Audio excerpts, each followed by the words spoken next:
Olha aí, voltamos no bloco de número 3 para fazer essa questão que ficou de fora, né? Falta só mais uma questãozinha para a gente passar aí pelo direito real e entrar num outro tema. A questão de número 30. Olha o que é que ela vai dizer. VUNESP 2019, Prefeitura de Poá, em São Paulo.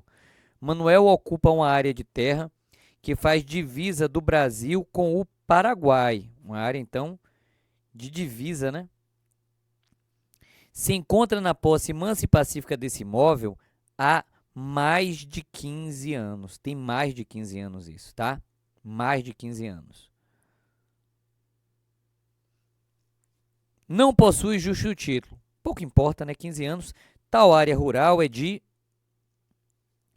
30 hectares, usada para a sobrevivência da família de Manuel, que tem cultivo de soja, pois é uma região tipicamente agrícola. É o único imóvel que possui.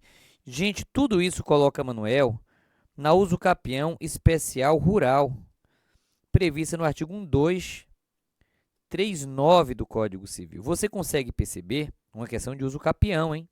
Vamos adiante. Manuel acaba de receber a citação de uma ação promovida pela União, afirmando que o simples fato de ser zona de fronteira já remete à classificação do imóvel em área pública falso. A área de fronteira não é, pode ser privada. A área de fronteira não é pública necessariamente, não.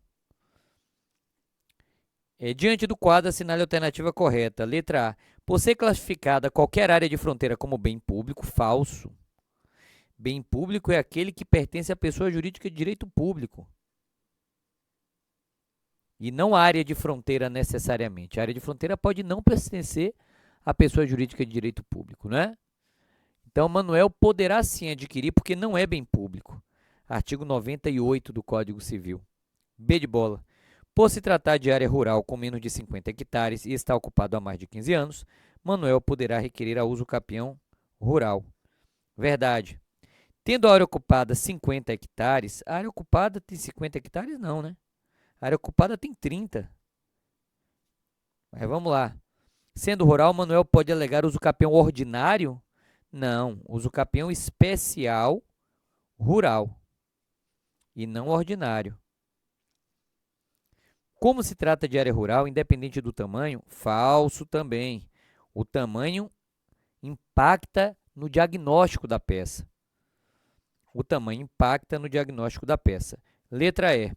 No caso em tela, se aplica a impossibilidade de usucapir o bem, pois terras rurais de fronteira não podem ser objeto de uso capião. E aí, o que você acha disso? Terra de fronteira podem sim ser objeto de uso capião. E essa questão foi um presente para você, porque ela lhe coloca nessa clareza.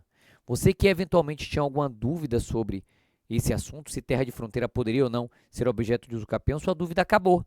Terra de fronteira pode ser bem particular, não é necessariamente bem público. E por ser bem particular, pode, como você percebeu, ser usucapiada. Com isso, a gente passeou um pouco pelo ambiente dos direitos reais, um lugar importante de nós passearmos, e agora a gente vai colocar aqui um tema novo, né? Vamos para o tema das obrigações. Eu quero lhe pedir a gentileza de abrir o seu VADME com a sua legislação nos artigos 233 a 237. 233 a 237 do Código Civil Brasileiro. Para facilitar a nossa vida, do 233 ao 237, a gente encontra espaço. A gente encontra, digamos assim, assunto importante para estudar. Obrigação de dar coisa certa. Entramos aí no outro assunto da parte especial do Código Civil, que é relevante para o seu concurso de cartório ITJ Alagoas. Olha só, para e pensa comigo. O que é uma obrigação de dar coisa certa? A obrigação de dar é uma obrigação de entregar ou restituir. Primeiro ponto. Obrigação de dar envolve um entregar ou um restituir. Ok? coisa certa, coisa individuada, coisa individualizada. Exemplo, eu me obrigo a lhe entregar um automóvel, placa policial X. Isto é uma obrigação de dar coisa certa. Me fiz claro? Isto é uma obrigação de dar coisa certa. Tudo bem.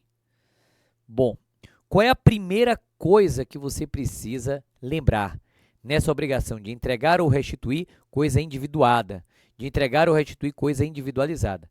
Qual é a primeira ideia que precisa estar na sua frente? A primeira ideia é: o acessório segue a sorte do principal. Se a obrigação de dar coisa certa existir, o devedor ele deve entregar ao credor o principal, mas os acessórios que seguem a sorte do principal. Faz sentido? Se a minha obrigação é lhe entregar um automóvel, eu devo lhe entregar o automóvel com o estepe, com o triângulo, com o macaco, com os bens acessórios, porque a teoria da gravitação jurídica que nós já vimos, ela ilumina todo o Código Civil e ela afirma que o acessório segue a sorte do principal. Então, perceba, a obrigação de dar coisa certa abrange os acessórios, embora não mencionados. Esta é a regra. A regra é que a obrigação de dar coisa certa envolva os acessórios. Essa regra tem a seguinte exceção: salvo se o contrário resultar do título ou das circunstâncias do caso. Então, aqui você vai ter uma situação de exceção. Se o contrário resultar do título, se as partes disciplinarem em sentido contrário, ou se o oposto decorrer das circunstâncias do caso, então aí, nesse caso, e apenas nesse caso, você tem uma hipótese em que só o principal será entregue e o acessório não será entregue. Então, essa era a primeira mensagem na obrigação de dar coisa certa que eu queria lhe dar. Mas vamos avançar. A gente também precisa estar preparado na hora da prova para conseguir identificar situações na obrigação de dar coisa certa que envolvam o perecimento da coisa certa a ser entregue, o perecimento dela antes da tradição, antes da entrega. Explico melhor. Eu me obriguei a lhe entregar um automóvel. Confere? Imagine que eu tenho me obrigado a lhe entregar esse automóvel amanhã. Imagine que hoje o automóvel pereceu. Ou porque houve um acidente de trânsito com perda total, ou porque ele foi furtado e desmanchado, levado para o desmanche. O que é que eu tenho aqui? Eu tenho um problema que pode virar uma questão de prova. Eu tenho o perecimento da coisa antes da tradição. Eu tenho um perecimento da coisa antes da tradição. Bom, na hora da prova, isso cai muito, a sua banca gosta muito de perguntar isso, tá? Mas vamos pensar junto. Na hora da prova, qual é o critério que eu devo utilizar para solucionar esse problema? Você vai se perguntar se aquele perecimento é perda total, ok? Você vai se perguntar se aquele perecimento decorreu de ato culposo ou se aquele perecimento decorreu de ausência de ato culposo. Se houve culpa ou se não houve culpa no perecimento. O perecimento foi com culpa ou o perecimento foi sem culpa? Essa é uma pergunta séria. Essa é uma pergunta importante. Se o perecimento foi sem culpa, você resolve a obrigação e retorna as partes ao status quo ante, a situação jurídica que se encontravam antes disso. Você extingue a obrigação. Isso está previsto no artigo 234, que você vai ler aí comigo, né? O 234 ele vai dizer assim, ó, vamos ler juntos? Se no caso do artigo antecedente a coisa se perder sem culpa antes da tradição, ou pendente de condição suspensiva, fica resolvida a obrigação para ambas as partes. fica resolvida. Trocando em miúdos, fica extinta a obrigação. Perceba para você entender melhor. Eu tinha que lhe entregar um carro. Você pagou o preço do carro e eu tinha que lhe entregar o carro amanhã. Fui furtado. Furtaram o carro. Eu fui vítima de assalto à mão armada. Levaram o carro. Eu não tive culpa, mas houve o perecimento da coisa. Sim ou não? Sim. Faz sentido para você? Ok. Neste caso, a obrigação resolve e as partes voltam ao status quo ante. Vale dizer, eu lhe devolvo, eu lhe restituo o preço que você me pagou pelo carro. Exemplo 2, eu tenho que lhe entregar esse carro e bateram nesse carro. Eu fui vítima de um acidente de trânsito que gerou perda total no meu veículo. Moral da história, res perit dominam sua, é o que dizem os romanos. Há mais de 2000 anos diziam isso. Res perit dominam sua, a coisa perece em face do seu dono. Pereceu, extinguiu. Pereceu, extinguiu. Ficou atento? Fique atento a isso. Então, se perece sem culpa, extingue a obrigação, retorna as partes ao status quo ante, res perit dominam sua. Vamos adiante. Se a perda resultar de culpa do devedor, responderá este pelo equivalente e mais perdas e danos. Então, se foi ato culposo, eu vou até trocar aqui a cor, né? Se, mudando agora a perspectiva, vamos mudar aqui um pouquinho a perspectiva agora.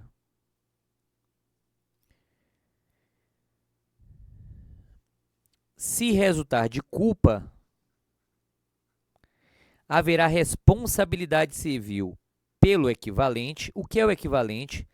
É o carro danificado, é o carro perecido.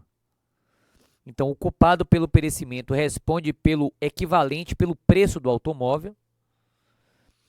E, além disso, responde por perdas e danos. Haverá responsabilidade civil também por perdas e danos, tá? Então, você já está aí capacitado a resolver questões envolvendo obrigações que geram perecimento com culpa ou perecimento sem culpa. E todas essas questões estão no 234 do Código Civil Brasileiro que você acabou de ver. Tranquilo. Vamos avançar? Vamos agora para o artigo 235. 235. E a gente vai falar agora de deterioração. Deterioração é desvalorização. Agora, o bem desvalorizou. Agora, o bem deteriorou. O carro, ele continua existindo, mas ele foi batido. Ele está com a porta amassada, com a lanterna quebrada, mas ele ainda é carro. Ele não pereceu, ele deteriorou. É possível que isso aconteça também. E neste caso, você vai utilizar o mesmo critério. Você vai se perguntar, houve culpa ou não houve culpa? Das duas, uma. Ou sim ou não. Se não houver culpa, se a desvalorização aconteceu sem ato culposo do devedor, exemplo, bateram no carro do devedor, ele não teve culpa disso. Bateram no carro do devedor e ele não teve culpa. Desvalorizou sem culpa dele. Nesse caso, o credor, ele tem uma alternativa. O credor, ele pode resolver a obrigação, ele pode dizer, assim eu não quero desse jeito. O credor pode fazer isso, resolver a obrigação. Ou o credor pode exigir abatimento do preço. Faz sentido para você? O 235 traz essas soluções. Vamos falar um pouquinho agora do 235? Olha o que o 235 vai dizer. Deteriorada a coisa, ou seja, perda parcial, ou seja, desvalorização, não sendo o devedor culpado, portanto, não havendo culpa, poderá o credor, há uma faculdade, há uma possibilidade, poderá o credor resolver a obrigação ou poderá o credor aceitar a coisa, abatido do seu preço o valor que perdeu. Então, o credor pode dizer o seguinte: tá, eu aceito, agora abata do preço o prejuízo. Se houve culpa sua, quer dizer, não houve culpa sua, então abata do preço o prejuízo. Eu aceito, mas abata do preço, porque desvalorizou. Você não foi culpado, ok, mas eu também não fui. E eu não vou pagar por algo que pereceu antes da entrega. Eu tenho, os riscos são seus, não são meus. É o que o credor poderá dizer. E em havendo culpa, artigo 236. Sendo culpado, olha só, havendo culpa, poderá o credor exigir o equivalente ou aceitar a coisa no estado em que se acha com direito a reclamar, em um ou em outro caso, indenização das perdas e danos.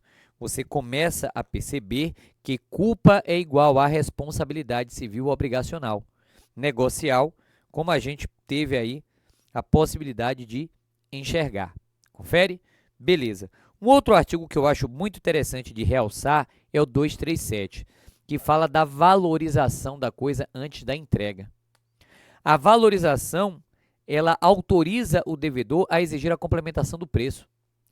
Assim como o devedor teve que aceitar o abatimento no caso de deterioração, o devedor tem direito de exigir a complementação no caso de valorização. É razoável essa ideia. O 237 diz que até a tradição pertence ao devedor a coisa com seus melhoramentos e acrescidos, pelos quais poderá exigir aumento no preço. Pelos quais poderá exigir aumento no preço. É o que diz o artigo 237. Ok? Vamos avançar e vamos agora apresentar um outro tipo de obrigação que a sua banca gosta de perguntar. Estudamos classificação das obrigações naquilo que me parecia mais importante, a obrigação de dar a coisa certa. E seguindo esse caminho, a gente vai conversar um pouco sobre obrigações divisíveis de um lado e obrigações indivisíveis do outro lado. Obrigações divisíveis de um lado e obrigações indivisíveis do outro lado. Quando a gente fala da divisibilidade, a gente olha para a prestação e se pergunta: será que essa prestação pode ser fatiada, fraturada, sem perder as suas características, sem perder as suas qualidades? A resposta pode ser sim, a resposta pode ser não. Confere? A resposta pode ser sim ou não. Pois bem, se a prestação puder ser rateada sem perder as suas qualidades, você estará diante de uma obrigação divisível. Exemplo, obrigação de dar dinheiro.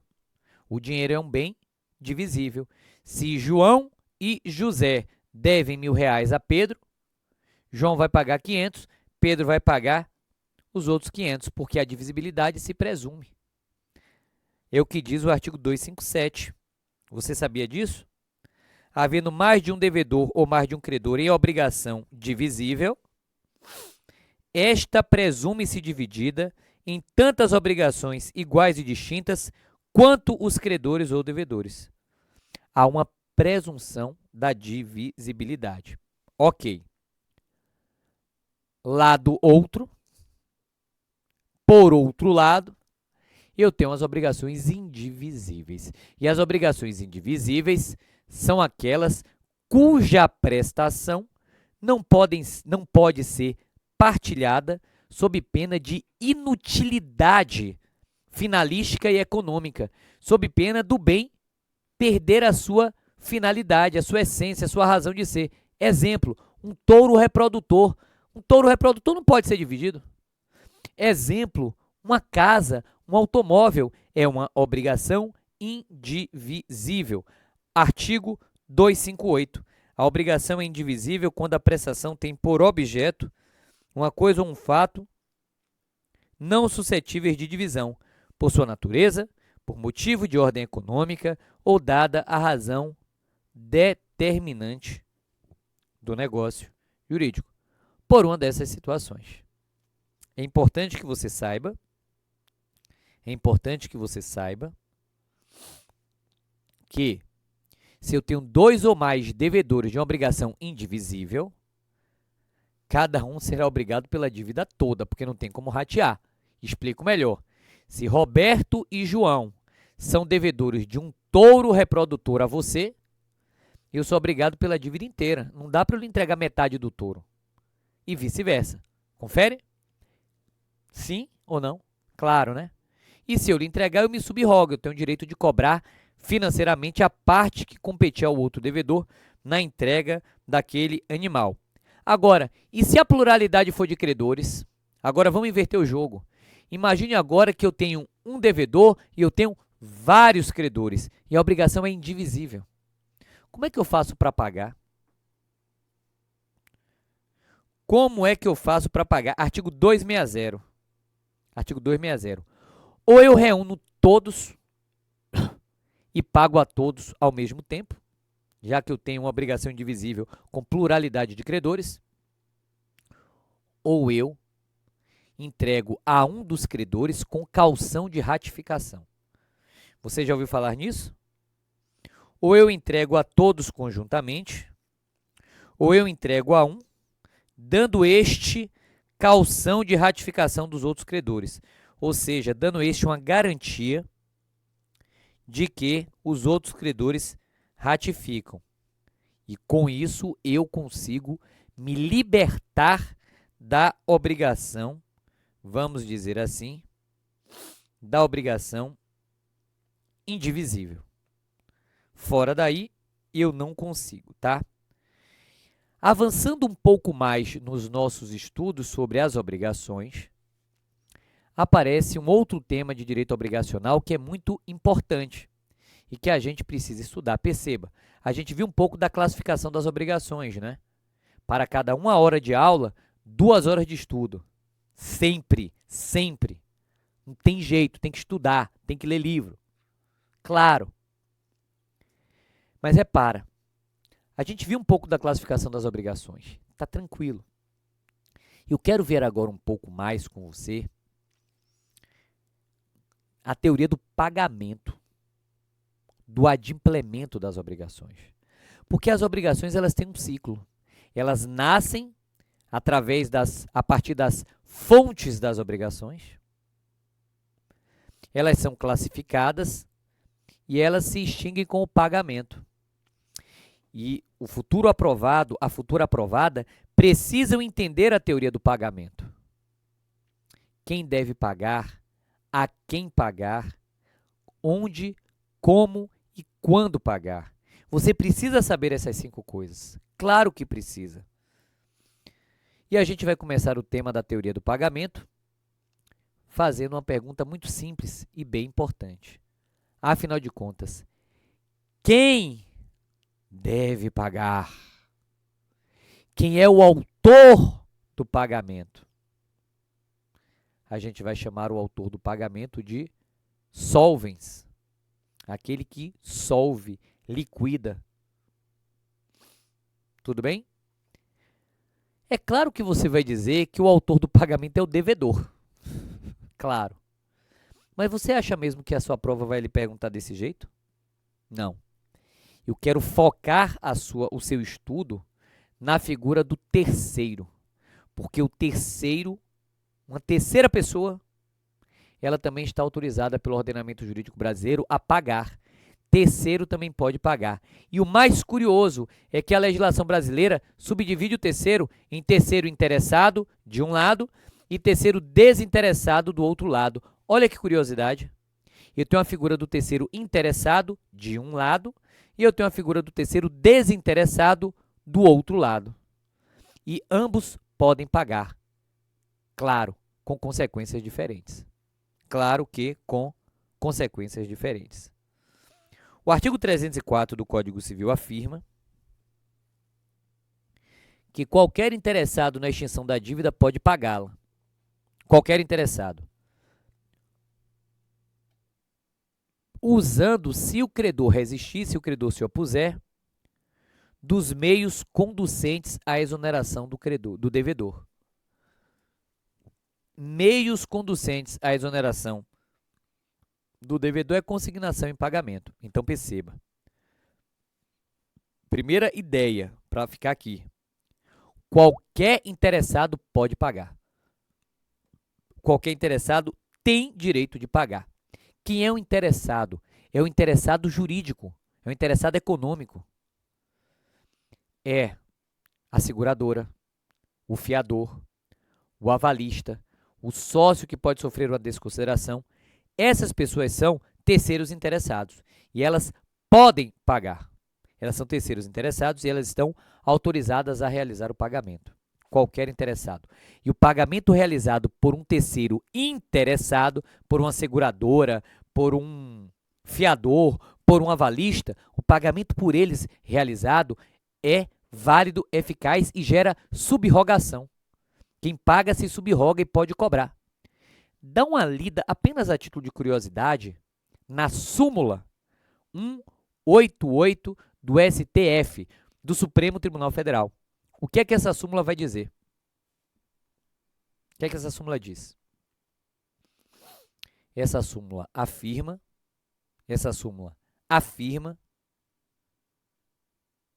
que a seguradora que paga se subroga e pode cobrar do autor do ilícito. Subrogação, pagamento de terceiro interessado com subrogação. Se substitui na figura do credor. Me fiz claro, né? Muito bem. Mas olha que curioso. Ao lado do terceiro interessado que pode pagar, pode inclusive consignar em pagamento, existe a figura do terceiro desinteressado. O terceiro desinteressado, ele também pode pagar. E, curiosamente, o Código Civil afirma que o terceiro desinteressado, ele pode pagar em nome do devedor. Exemplo, eu pago a sua conta no restaurante, eu pago a sua conta de luz, paguei em nome do devedor. Ato de mera liberalidade, não ganho nada em troca. Como o terceiro desinteressado pode pagar em nome próprio. E quando ele paga terceiro desinteressado em nome próprio, ele tem direito a reembolso. Explico melhor. O terceiro desinteressado, ele pode pagar em nome do devedor ou em nome próprio. Se paga em nome do devedor, liberalidade, como se fosse uma doação. Se paga em nome próprio, tem direito a reembolsar-se daquilo que pagou. Onde é que está isso? Parágrafo único do 304 do Código Civil Brasileiro. Igual direito cabe ao terceiro não interessado, se o fizer em nome e na conta do devedor, salvo oposição deste. Terceiro não interessado tem direito. O terceiro não interessado que paga a dívida em seu próprio nome tem direito a reembolsar-se do que pagou, mas não se subroga. E o pagamento feito por esse terceiro, com desconhecimento ou oposição do devedor, não o obriga a reembolsar. Com isso, você tem aqui, basicamente, o que você precisa saber sobre o autor do pagamento, o solvens, aquele que deve pagar. Eu quero agora convidar você a estudar a figura do accipiens, ou seja, a quem pagar, a pessoa a quem se dirige o pagamento. Evidentemente também que o pagamento deve ser feito ao credor, claro, ou ao seu representante legal. Mas você acha que a sua prova vai lhe perguntar isso? Não. A sua prova vai lhe perguntar qual é a consequência do pagamento realizado a um incapaz. A sua prova vai lhe perguntar qual é a consequência do pagamento realizado ao credor putativo. E eu preciso lhe preparar para responder essas questões. Vamos lá? Olha só. Diz o artigo 308, e a gente está falando do accipiens agora, a quem se deve pagar, a pessoa a quem se deve pagar. Diz o 308 do Código Civil que o pagamento deve ser feito ao credor, ou a quem de direito o represente, sob pena de só valer, depois de por ele ratificado, ou tanto quanto reverter em seu proveito. Faz sentido, né? Faz sentido. Mas olha o que é que me interessa. Me interessa aqui esses dois artigos, tá? Eu queria que você lesse. 309. O pagamento feito de boa-fé a credor aparente, credor putativo é credor aparente, tá? É aquela pessoa que parece credor, mas na verdade não é credor. O pagamento feito a credor aparente, o pagamento feito a credor putativo é válido, ainda provado que depois não era credor. O problema então vai ficar entre o credor real e o credor aparente. O devedor se liberou porque o pagamento é válido. Que coisa, né? E outra coisa, 310. Não vale o pagamento, é inválido o pagamento feito cientemente a incapaz de quitar. Se o devedor não provar que em benefício dele, efetivamente reverteu-se o pagamento, tá? Então a gente encerra esse bloco, eu vou pedir você atenção, releia esses 2 artigos e volte rapidamente para o quarto e último bloco, quando a gente vai fazer um mergulho ainda maior sobre esses assuntos de obrigações. Estou esperando você, hein?